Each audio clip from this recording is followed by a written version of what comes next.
Hello, all, and welcome to episode number 4 of Zacks Tech Talk Tuesday. My name is Ryan McQueeney. I'm a content writer here at Zacks.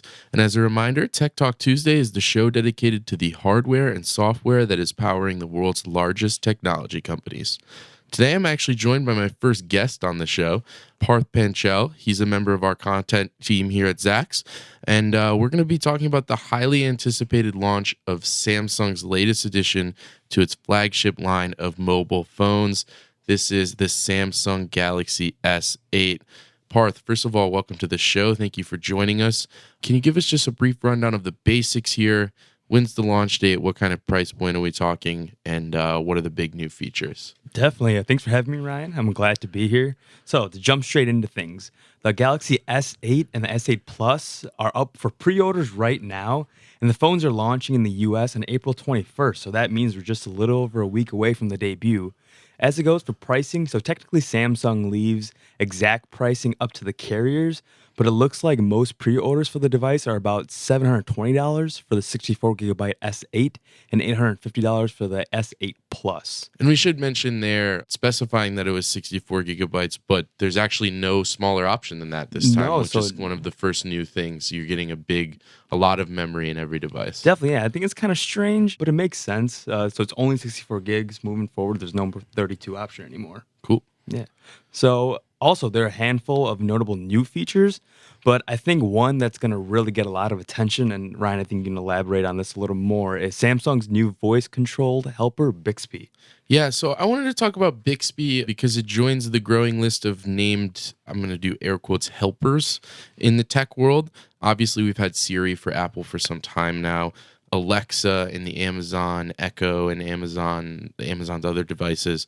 Cortana is, I think, what Microsoft's is called, which is a play on a Halo game. And then we have the new Google Assistant in the Pixel phones and Google's new round of hardware devices. That one doesn't have as cool of a name.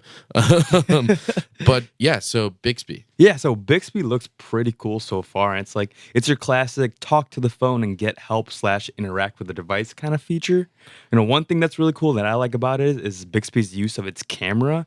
So for example, you could point the camera as if you were taking a photo of your watch, and Bixby can instantly recognize that it's a watch and will take you straight to Amazon to shop for new watches. Yeah, that sounds really awesome, actually. Those other things that I mentioned are classic, talk to it and it responds. It will Google things for you or whatnot.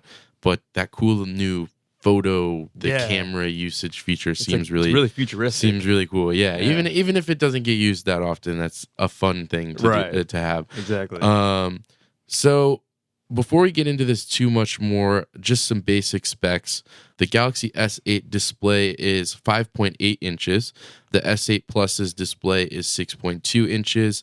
Just for reference, this makes it a bit bigger than the iPhone 7 and 7 Plus, which come in at 4.7 inches and 5.5 inches respectively.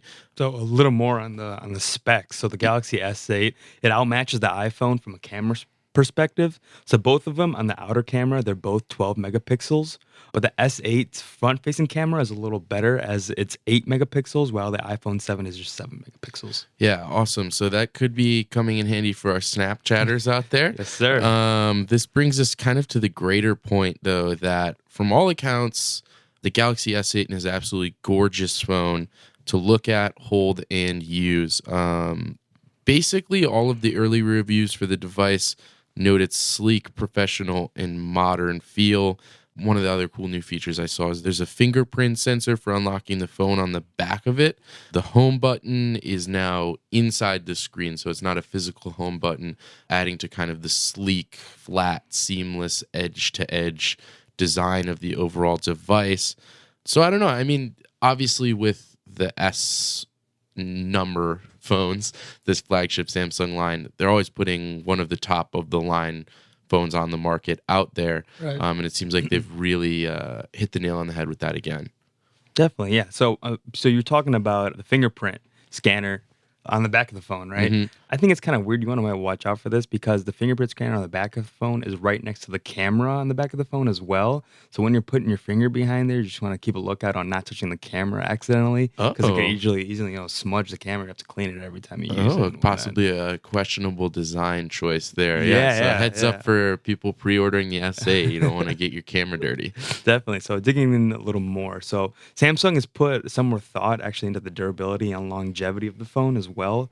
For example, so while the battery won't last as long day to day as it did on the S7 on the S8, it will age better. So apparently tests have shown a 5% loss in capacity after a year of use in this battery, well, which completely blows the 7S's 20% loss in capacity out the water.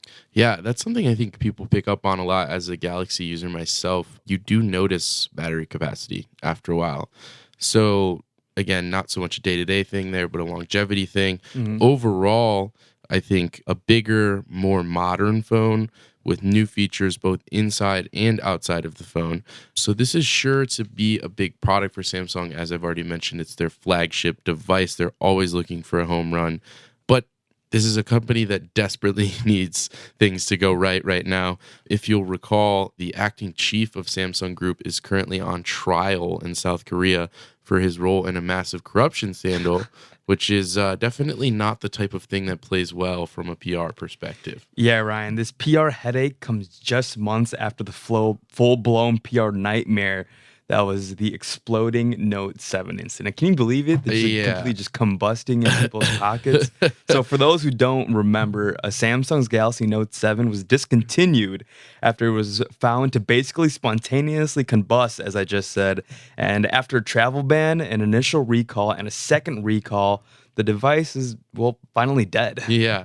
So that was an interesting story, I think, because I think that the worst part about it too, product recalls on a large scale like that are never going to be good things for such a large company. I think the worst thing about that was, as you mentioned, the initial recall, the second recall, there was kind of a moment where Samsung said, if you do this, you should be good. But then that wasn't necessarily the case. I mean, you literally couldn't go on to a plane in the United States with one of these devices. This is a big deal. I think headlines will call it the exploding phone incident. It was more, from my understanding, a slow burn, but these phones were lighting on fire, which was not good. And that's not just a PR nightmare either. As you noted, that the phone is discontinued. Right. Some analysts have said that the recall could put up to a $9.5 billion dent in sales and erase nearly $5 billion in profits in the long term. So not good from an economic perspective either. No, but on a bullish note, so Samsung performed pretty well last quarter. In Samsung's most recent quarter, like I said, last quarter, the company reported $8.76 billion in operating profit. But the main driver was their chip business, not their consumer electronics business. But it could rebound with this new phone coming out. Yeah, so I think that's what we're looking for here is if the Galaxy S8 performs like the best phone on the market that it looks to be right out of the box on launch, I would say people are going to forget about these PR headaches relatively quickly, and we'll be talking about Samsung in a favorable industry-leading light yet again. One thing I did want to briefly mention, kind of on a more humorous take, is we will note that Samsung decided to keep the 3.5 millimeter headphone jack. Thank goodness. There was a rumor, I would say, at the turn of the year earlier, but prior to the official announcement of the Galaxy S8, that inspired by Apple's choice with the iPhone 7, that Samsung was going to do away with the headphone jack as well. That turned out to be fake news. Ryan, I'm happy that they kept the headphone jack in case I ever decide to buy this phone. Who would ever imagine that a headphone jack is now a competitive advantage for a phone maker? So maybe that could be a turning point. I mean, to date, iPhone 7 sales have certainly been relatively solid. Apple had a pretty good quarter last quarter, especially as far as rebounding after some slumping quarters of iPhone sales. But the headphone jack decision was one of many in that rollout that was quickly criticized. I think when we're looking at the Galaxy S8, we're seeing a lot less pre-launch criticism. It's getting received a lot better than the iPhone 7 did, which is probably a good sign.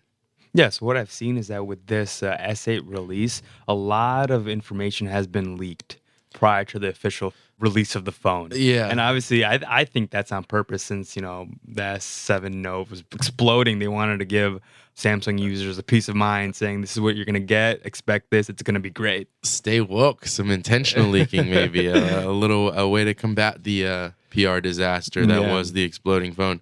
Yeah, I agree. It seemed like we knew a lot about it before it was officially announced. That does kind of tend to happen in the tech world. I just read something yesterday about what we already know about the S9 before this launch. We've been talking for months already about what the iPhone 8 might have. So I think people just really like to get in the rumor mill with these types of things. I mean, why wouldn't you, right? Yeah, definitely. But anyway, I think that just about does it for us this week.